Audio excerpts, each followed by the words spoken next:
I'm so glad that we can be here together baking. Look at this huge bowl of sourdough. Okay, guess what? Remember when we did the live last week? You all were with me here in the kitchen, and this is the dough that we made last week. Can you believe it? It has been proofing for a whole week in the fridge. It's been super cold. The fridge that it proofs in is out in our garage, which is not heated, so it's like even colder. But I want you to see this dough. Look at how nice it is. It does have some bubbles in it. It's just a little tiny bit tacky, but this is what we're gonna work with, the dough that's been proofing for a whole week. Now, here's some of the cool things that happen when sourdough has more time to proof. The flavor gets a little bit more developed. Not like crazy sour where you're like, oh, that's too strong, but this really delicious flavor. Also, the sourdough yeast, that live yeast, has more time to work away on all of that gluten, which ends up making it so that it's better for you. If you're worried about, like, a lot of times people start making sourdough because it's better for your health. It doesn't spike your blood sugar the same way.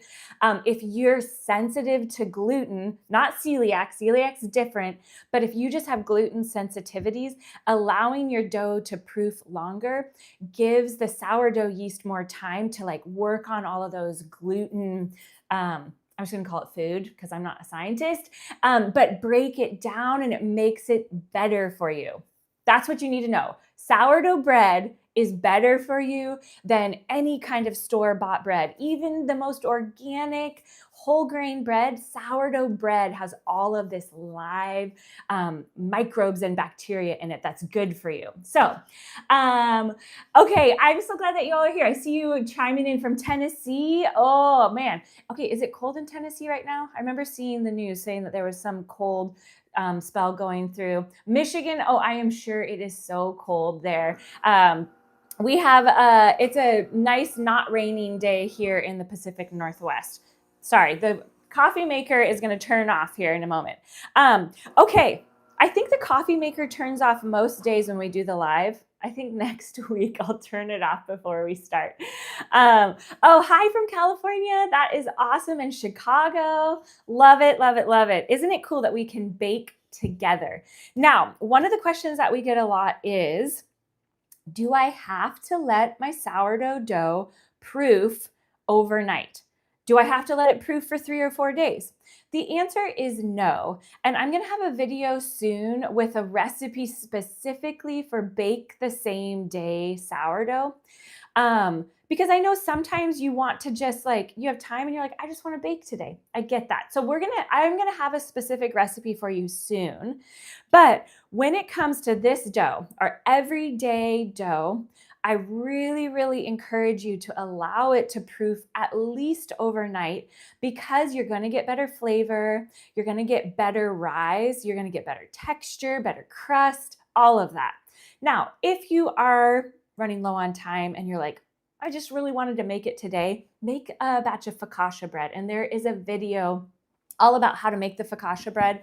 But this dough, it has proofed for 1 whole week. Now, I don't need all of this. So what we're gonna do is I actually wanna show you, we're gonna do 2 different loaves that we're gonna shape.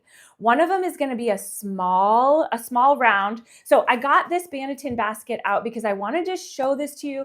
If you guys have not checked out Broad & Taylor yet, Brood, I don't know how you say it. I need to have them tell me how to say it, but I love their Banneton baskets. And I actually need to get one of the round ones because I really love the oval, but I want to show you how to make a small round loaf. If you do have one of their baskets, try shaping your loaf and proofing it without the liner.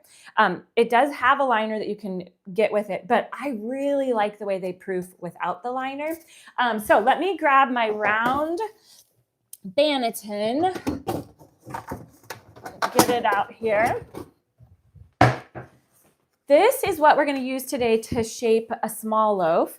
Because lots of you have been asking, and I completely understand. You're like, hey, I don't have a huge family, or I don't need to eat that much bread. I don't want to make a 900-gram loaf. What happens if I only want to make a loaf that is like 400 or 500 grams? Well, guess what? The shaping is all the same. Your baking is going to be just a little bit shorter time. And this is where you get to kind of play with your oven and test it out. But we're going to make 2 small loaves today. One round. So we're going to talk about shaping for the round Banneton. And then we're also going to do a shaping for a small baguette, which we have a video coming on that. I think it should be ready next week, all about shaping the baguette. But I want to show you a little trick because I've gotten questions about the scale. I want to show you, I'm going to attempt to do this. We'll see if this works. So I'm going to move you around here so that you can see the scale. So bear with me while I get you set up because I want you to be able to see what I'm doing right here. Okay, I think you're going to be able to see this now. I'm pausing for a moment just to make sure so I can see what you're seeing.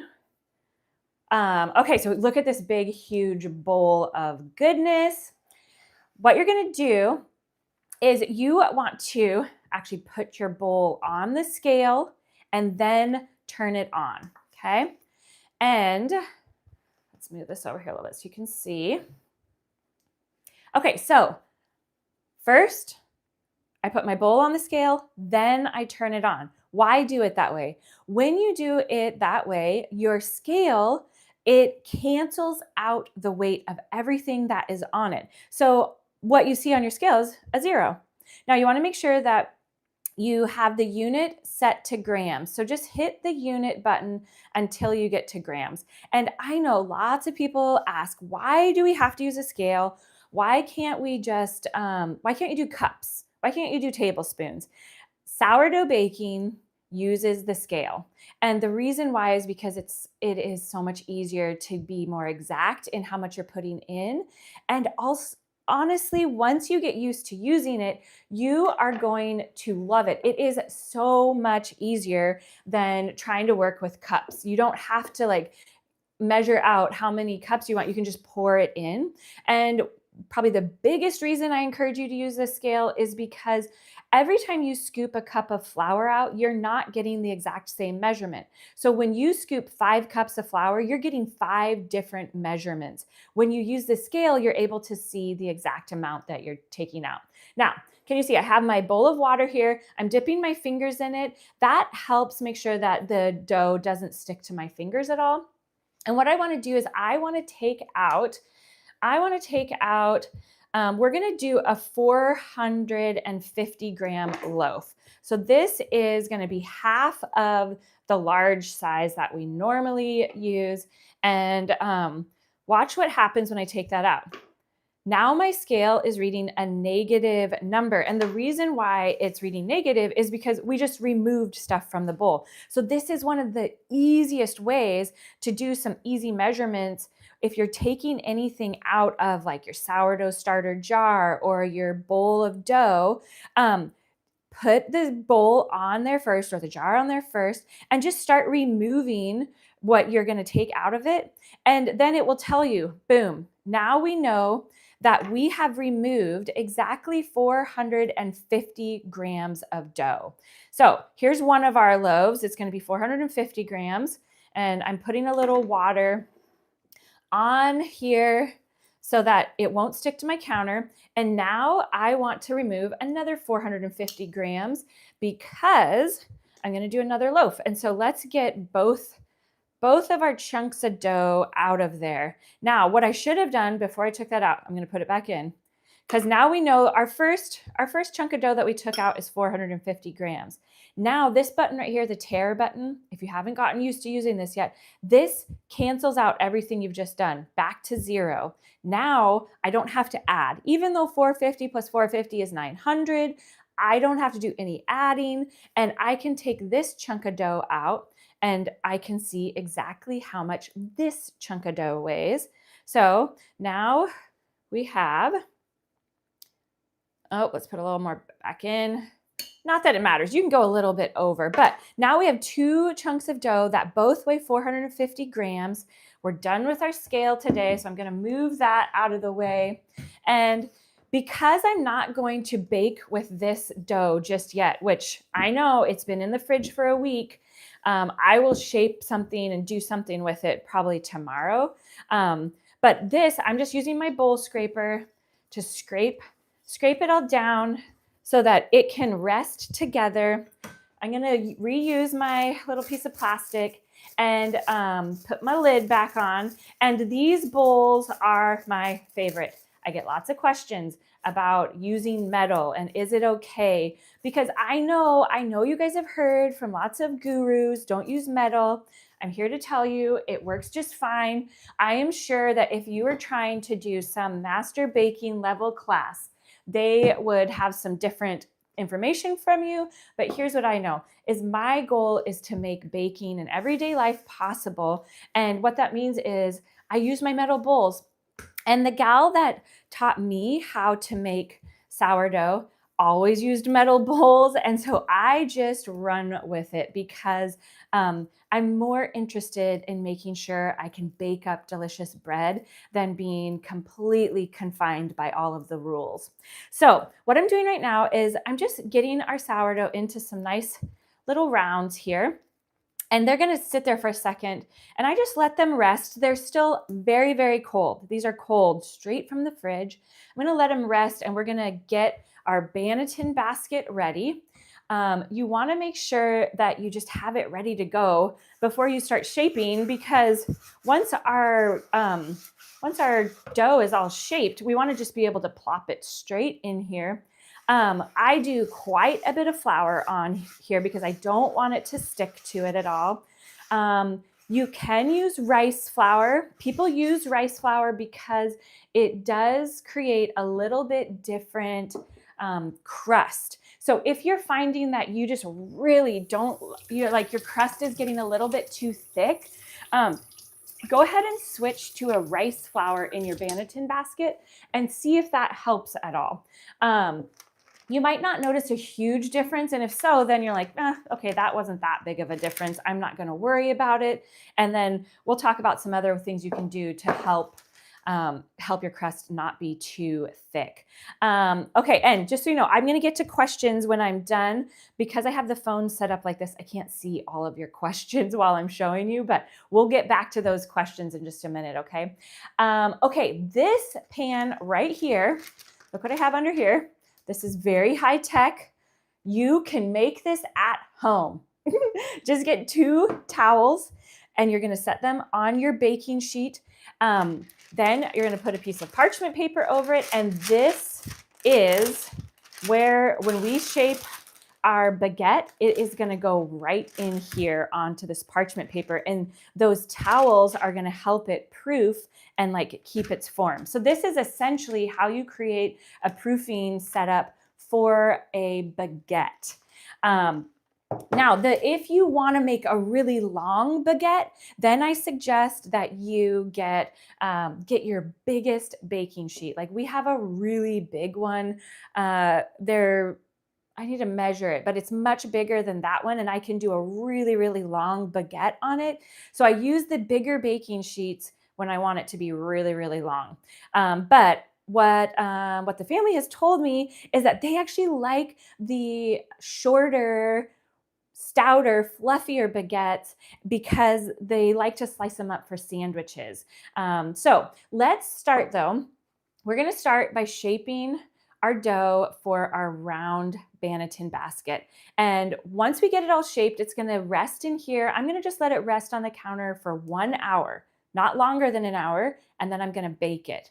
If you can't bake within the hour, like you're like, ooh, I can't really be here for 2 hours, you're going to get yours into your basket, you're going to cover it well, and you're going to put it in the fridge and bake it straight from the fridge. I actually like baking it straight from the fridge better. I think that you get better texture, better rise, all of that. But today, because this dough has proofed for so long, I'm going to just go ahead and bake it. So this is the cool thing about sourdough. You can change what you're doing, and it's kind of like this really cool experiment. You get to see the difference in what happens. So here's our 450 grams of dough was resting there. This essentially is going to be the top of our loaf of bread. So I'm going to flip it over. And what I want to do is I want to get it kind of pushed out a little bit. If you were wanting to add any flavors into your dough, this would be the time, and you'll actually push it out more and you would laminate, or you'd add all those flavors. Maybe we'll do a lamination one in the next couple weeks, but today we're not going to laminate. So I'm just going to get it pushed out a little bit. Then I take this end of it, I pick it up and I shake it down and I let it kind of fall down a little bit. Plop it back down and I'm going to tuck it up and push that in. Then I'm going to essentially braid it together or weave it back and forth. And because this is a little loaf, there's not a whole lot of braiding because there's just a smaller amount of dough. So I'm pulling on it to make sure that it's all tucked in. And then I am going to roll it up on itself. And here we have our loaf.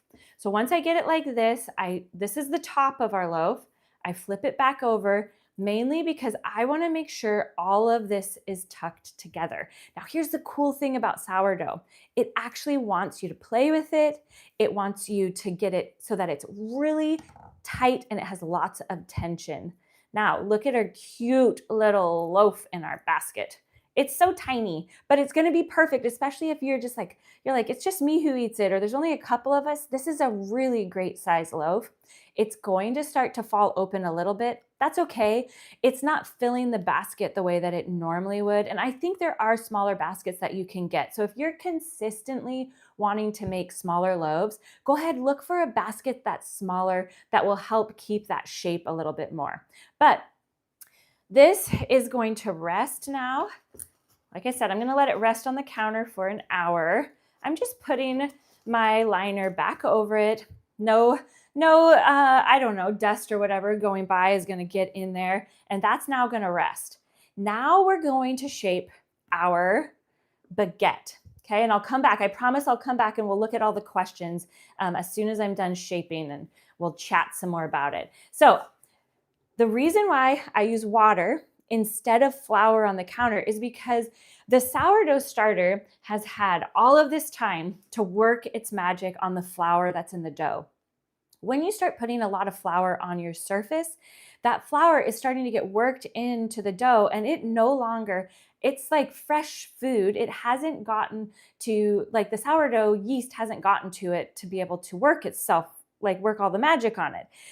This is my very non-scientific way of explaining it. So I don't like to put flour down because it starts to change the consistency of the dough when it hasn't had time to proof together.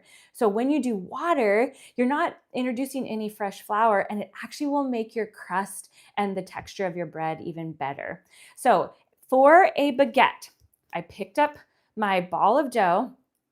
Same thing, I'm going to push it down. So I flipped it over so the top is now against the counter. And for the baguette, I'm actually going to push it out even more, because our goal is that we get the baguette and it's going to be about this long. But before I start shaping it, I'm going to bring my pan over here so that it's ready for me to transfer onto it.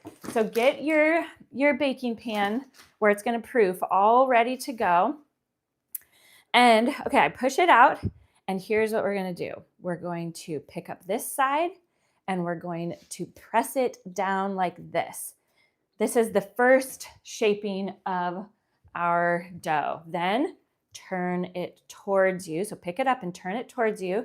And we're going to repeat that. We're going to pick it up and we're going to press it over on itself. And each time we do this, I press it down a little bit like that. And then we're going to do it again.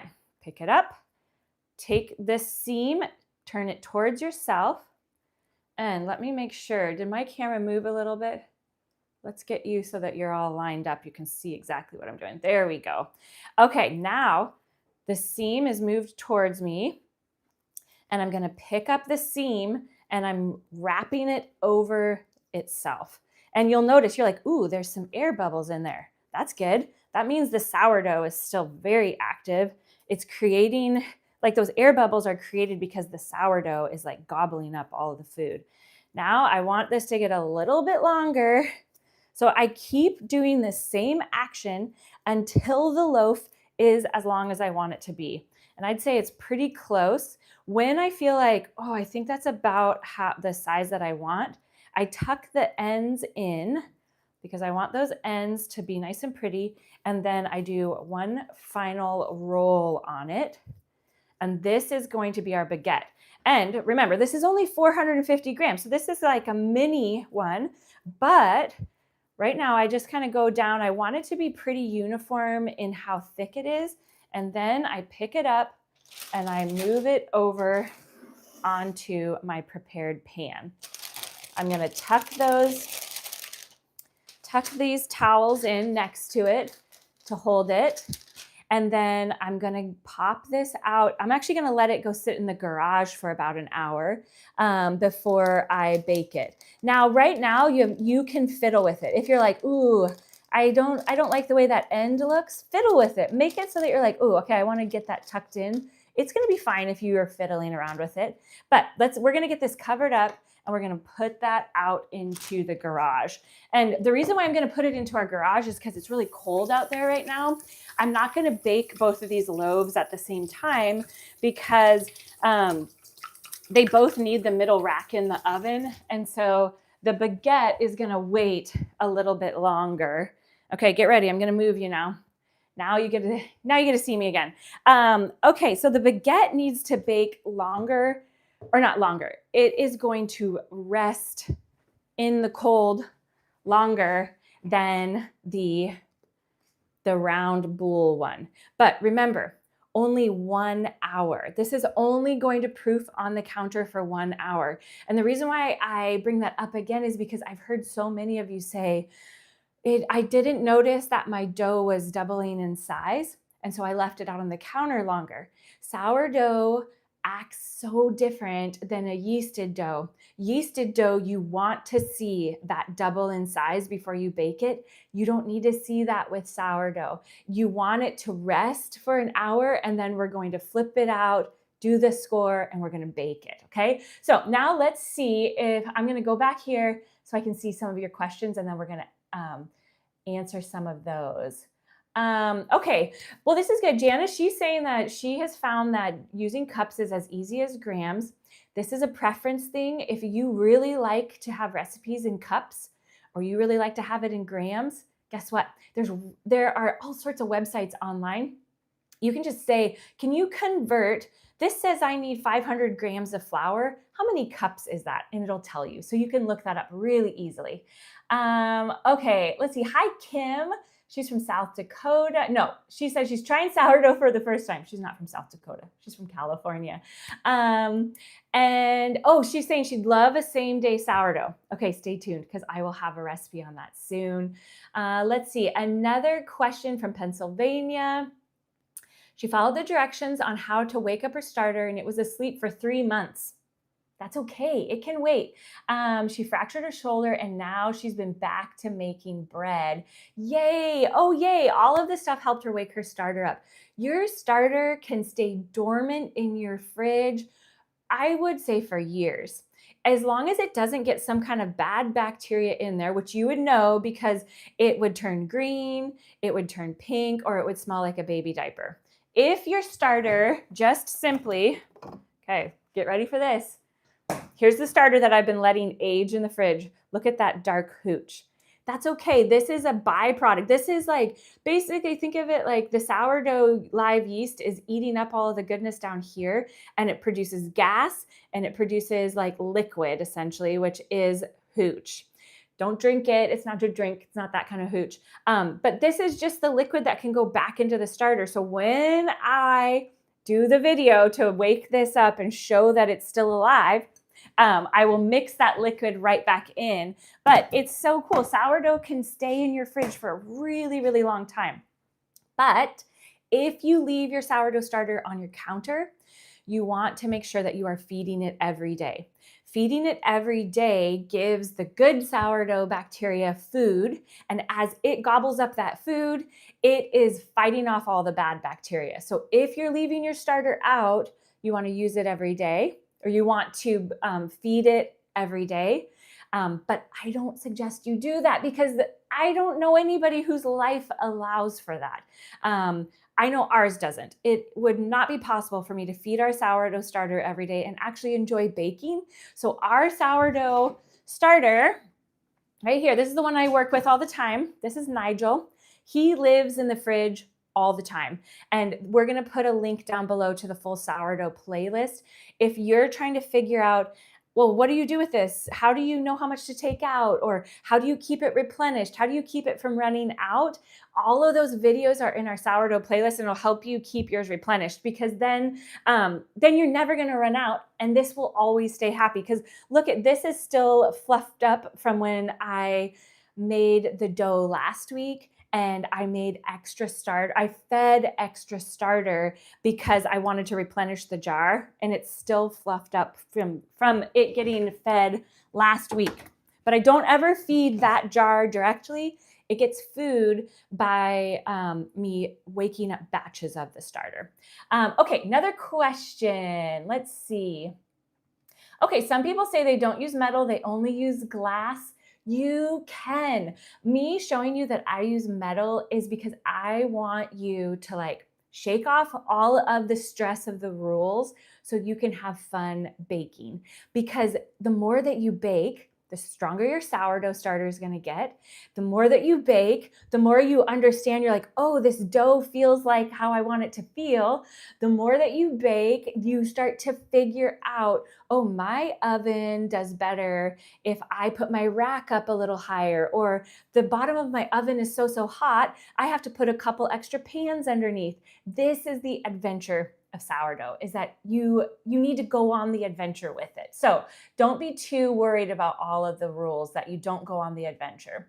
Okay. Oh, Janet's saying she just got the rice flour and she's going to try it for the next loaf. So this is part of that adventure, is you get to see, okay, does this seem different? A lot of times if I'm testing something, like when I did the video for you all, which we'll put this link down below specifically to the difference between when you bake a loaf that has been proofed on the counter as opposed to a loaf being cold proofed in the fridge, and I show you side by side the difference, do that with yours. If you can, do one basket that has rice flour in it and do a small loaf, and then do another basket that has just your the flour that you use to make your dough, and see, okay, is the crust different on these breads? Because then you can do it side by side and you can really see that difference. Okay, another question from Debbie. Are there different gram amounts that you use for einkorn? Yes, the answer is yes. You made the bread with the weights and the einkorn. It was really dense. Yes. Okay, einkorn flour reacts different than like even a whole wheat, or especially different than like an all-purpose flour. So a lot of times people will actually they won't do all einkorn, or they will do blend of two different kinds. So I don't have a recipe out yet because I've been playing with the einkorn as well to see if I can create a dough that will last in the fridge for several days, because that's really important for us in our life. So as soon as I have the measurements like dialed in, I will be sure that I share them with you. But you don't have to wait for me because there's so many recipes online. I haven't found one yet though that I totally love, and so that's why I haven't made a video yet. So just know I'm playing around with the einkorn with you. Okay, let's see. Chantel said she made one loaf with the recipe Thursday last week. I took it out today and it was, I think you're saying overproofed. I cut it into 4 smaller loaves, shaped them into mini Banneton. Oh, perfect. She's making bread bowls for tonight. Okay, so if your dough is sitting in the fridge and you pull it out and you're like, oh my goodness, it's so sticky, I think it overproofed, guess what? You can, at that point, work 25 grams of flour in by doing some stretch and folds, do a little shake of salt. If your dough is still too sticky, do 25 grams more of the flour, little shake of salt, and then let it proof overnight. We'll put the short below. So a couple weeks ago, I had a batch of dough that I wasn't going to be able to use, and we were going to be gone for several days. And so I worked flour into it, a little bit of salt, put the lid on it. So that dough had overproofed. I added more flour into it, and I let it rest in the fridge for over the weekend while we were gone. Came back, made the most delicious loaf of like a baguette with it. When your dough is overproofed, it's not like all hope is not lost. You can work more flour into it. But the key is if you work more flour into it, make sure that you allow it to proof in your fridge overnight, because it essentially gives the sourdough yeast time to like revive themselves with that new flour, which will make it so that your bread will rise. If you try to bake it right away, the sourdough yeast didn't get a chance to eat up that flour, which is what gives it energy, which is what allows it to rise. And so then your dough or your bread would just end up being a little bit flat and dense. So if your dough has overproofed in the fridge, add more flour, let it proof overnight. Okay, next up, let's see. Okay, this is what Beach Bond 10 is saying. My dough is really sticky. Get some more flour worked in there. Don't try to bake it yet. If it's too sticky, like you saw, like if I didn't have any water on my hands and my dough had sat out for a while, it would get just kind of a little bit sticky on my fingers. But if you can't work with it and it's not holding its shape, that means it needs some more flour. That's your sign that you need to get more flour worked in there. Okay, Jana's asking, do we have a pizza crust recipe? Yes, we will put that link below. The pizza crust recipe is slightly different than the everyday dough recipe. You can use the everyday dough for pizza. It will make a thinner, a little bit chewier pizza. So if that's the kind that you like, try the everyday dough. Our like true pizza dough recipe, I use it in our regular oven to make deep dish, like fluffy types of pizzas. You can pat it out thinner and get a thinner crust. And it is so, so good in our pizza oven. And so I use this same pizza dough recipe for like multiple different ways that we make pizza. And there are videos about all of that. So we'll make sure that those are below. Okay. Oh, okay. So somebody's keeping their dough in the mini fridge for 2 weeks. I love it. You're gonna have the best flavor, and your body is going to thank you when you eat your bread, because you're giving all of those like healthy microbes in your gut all this yummy food to munch on. So, okay. Question from Bev. She's having trouble with the knife. I have the one with the blade, but my blade won't stay in the holder. It's the round holder. Okay. You know what? I just handed my sourdough lame to Parker because he is working on designing a new one. And so I don't have it in the kitchen with me, but I understand what you're saying. Bev, a lot of the circle ones, you have to unscrew it all the way, put the little blade in, and then screw it back together. Then you gently loosen it, shake the blade out, and then I pinch the edge of the circle together. So you're almost like holding the blade, and then you can use it like that.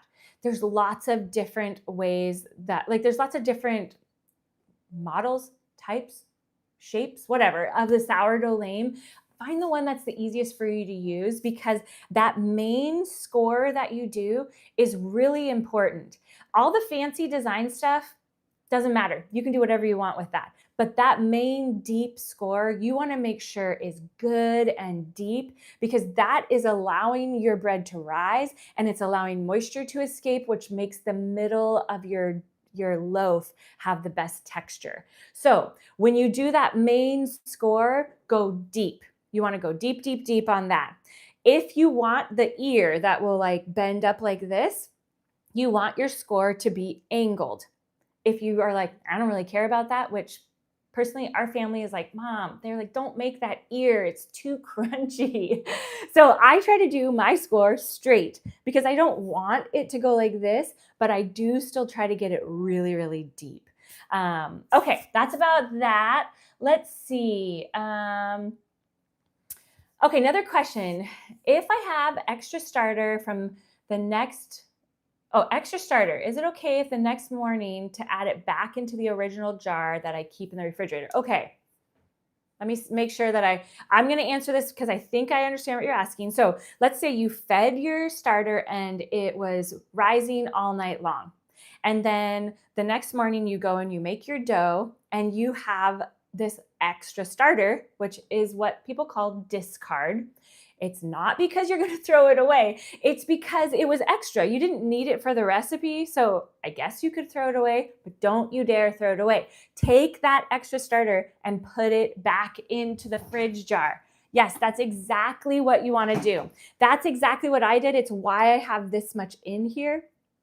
When you feed your starter, it's really, really good to have 10, 15, 20 grams more than you need for your recipe, because that extra amount, that discard, the extra that you don't need for your recipe, when you put it back into your mother jar, it is reviving it, it's boosting its energy, it's helping it get a little bit revived. And so then when you go to feed this, like when I go to feed it this next, I think I might make some pizza dough tomorrow.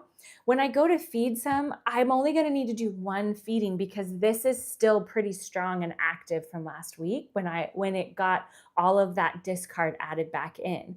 If you aren't actively putting discard back into this starter jar over and over again, this is going to start to create hooch. You're going to start running out of it, and it's going to start getting less and less active, which means when you go to feed it, it's going to need 1 or 2 feedings in order for it to be like strong enough to give you good rise for your bread. So I know people say, don't put your discard back into your main starter jar. I don't agree with them. I think it's the best way that you can keep this jar revived, keep it growing, keep it active, make it easy to bake whenever you want. I wouldn't listen to them. Put it right back in here. Now, if you go to start your own master baking place and you're selling bread dough, you might come up with a better system that works for you, but this is the system that works for our everyday life. I don't have to have all these different jars in my fridge. I don't have to remember which is which. It all just goes back into the same one. And bonus, let's say I fed my starter and I didn't have time to bake or make the dough, but my starter was completely risen, really happy, and life happens, and I'm like, I don't have time to make my dough now. It's okay. Take that really happy, risen starter, stick it straight into the fridge, and then tomorrow, take it out, make your dough with it. You won't have to do another feeding. The fridge will just kind of pause the sourdough. It's still really strong. It's still really active. It's ready to make dough. And it can actually stay like that for 1, sometimes 2 or 3 days in the fridge. You'll know that it has lost its strength because it will start to sink in the jar in the fridge.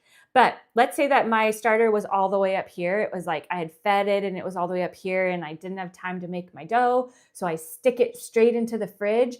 If it's still pretty close to the top when I take it out tomorrow, I just go and make my dough. I don't worry about doing another starter feeding. Okay, another question. Have I ever experimented with cheddar jalapeno or chocolate sourdough?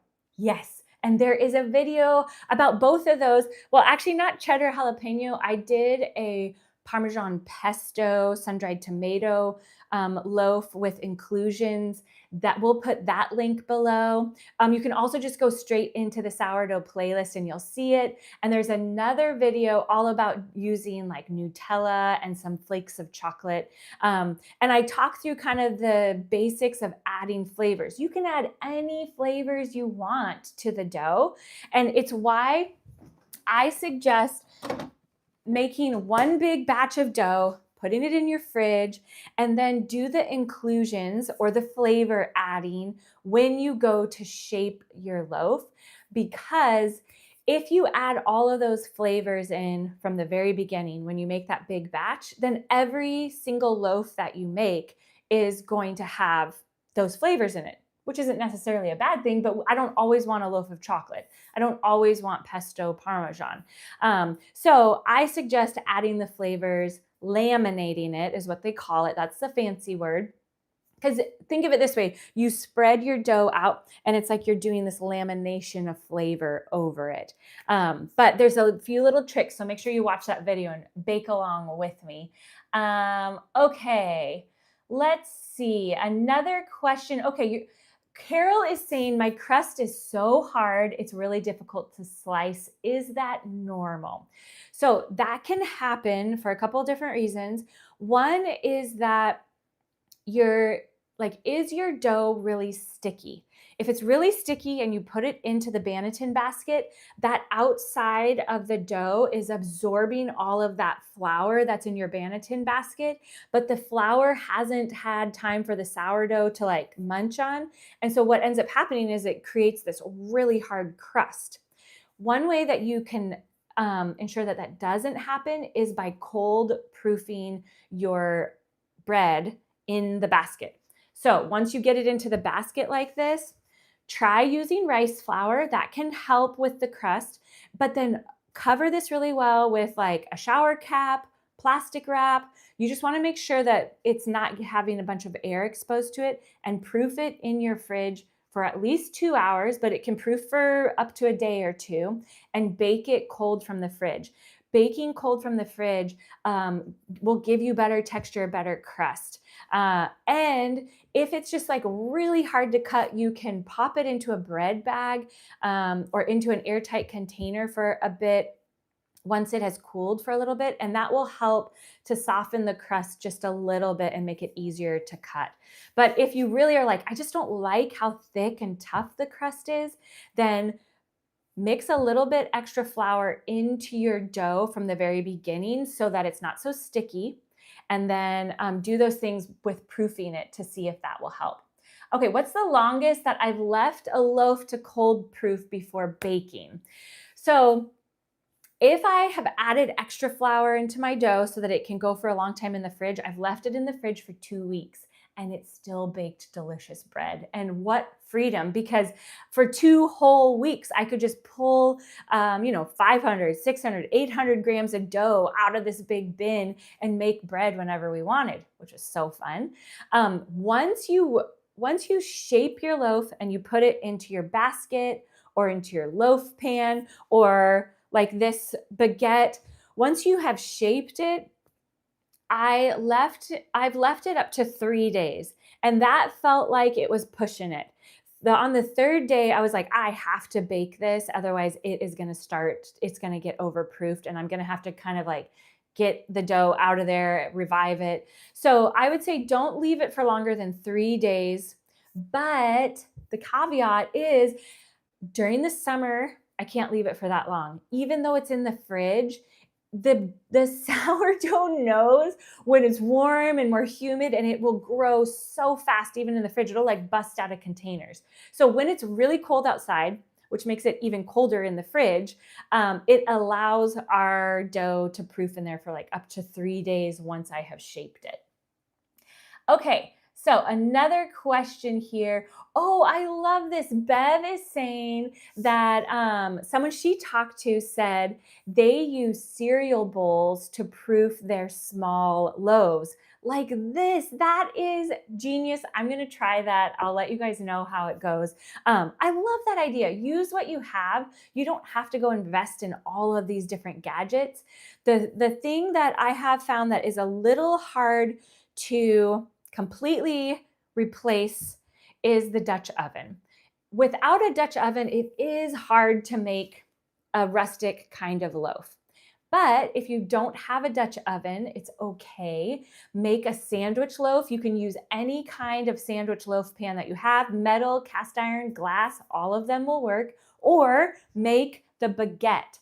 The baguettes, you don't have to have any special pan. You can also make focaccia bread. That just takes like a 9 by 13. Or I even use Okay, I love, this is one of my favorite pans to, let me see if I can get it out here. I'll show you. These are like different shaped, essentially Dutch ovens, but they're enamel cast iron pans, okay? So this one is so amazing because I can make these like thick crust or even like a thin pizza in it, or I do focaccia bread in this. And this one has this very cool domed lid. This is the pan that I am going to bake this small little loaf in, but you could use any kind of Dutch oven to do it. But I just love the shape of it. It bakes really nice loaves. And so this was on my wish list for several years. I got it last year for Christmas and I have loved that. This pan I got a couple years before. It's a little bit bigger, same thing, cast iron enamel. Look at your local thrift shops. I have found so many of these pans there. And sometimes they get kind of aged looking. That doesn't matter. You're going to age it even more by baking your sourdough in it. This one is amazing for doing the pizzas and focaccia bread.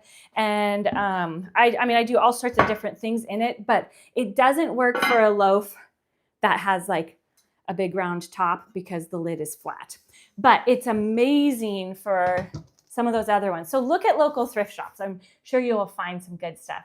Okay, I'm going to answer one more question, then I gotta log off. Okay, when I do the final shaping after, let's see, it's sticky on the counter and I spritz with water. It gets sloppy wet. It doesn't hold its shape anymore. Okay, so it sounds like, Linda, I would say that your dough probably needs more flour from the very beginning. It should be when you take it out of the fridge, which, look, I haven't gotten this back into the fridge yet. It should be when you get it out of the fridge that you can pull it up like this and look, it doesn't stick to my fingers. I can mess with it. Now, if you are working with it too much and you're working a whole bunch of water into it, that would make it sticky. But it should be from the beginning that you can pull on it, you can stretch it, you can work with it, and it's not having any of those issues. So if your dough is really hard for you to work with when you're bringing it straight out of the fridge, just make yourself pause and be like, I am going to have fresh bread, but not right now, and work 25 to 50 grams of flour into that dough.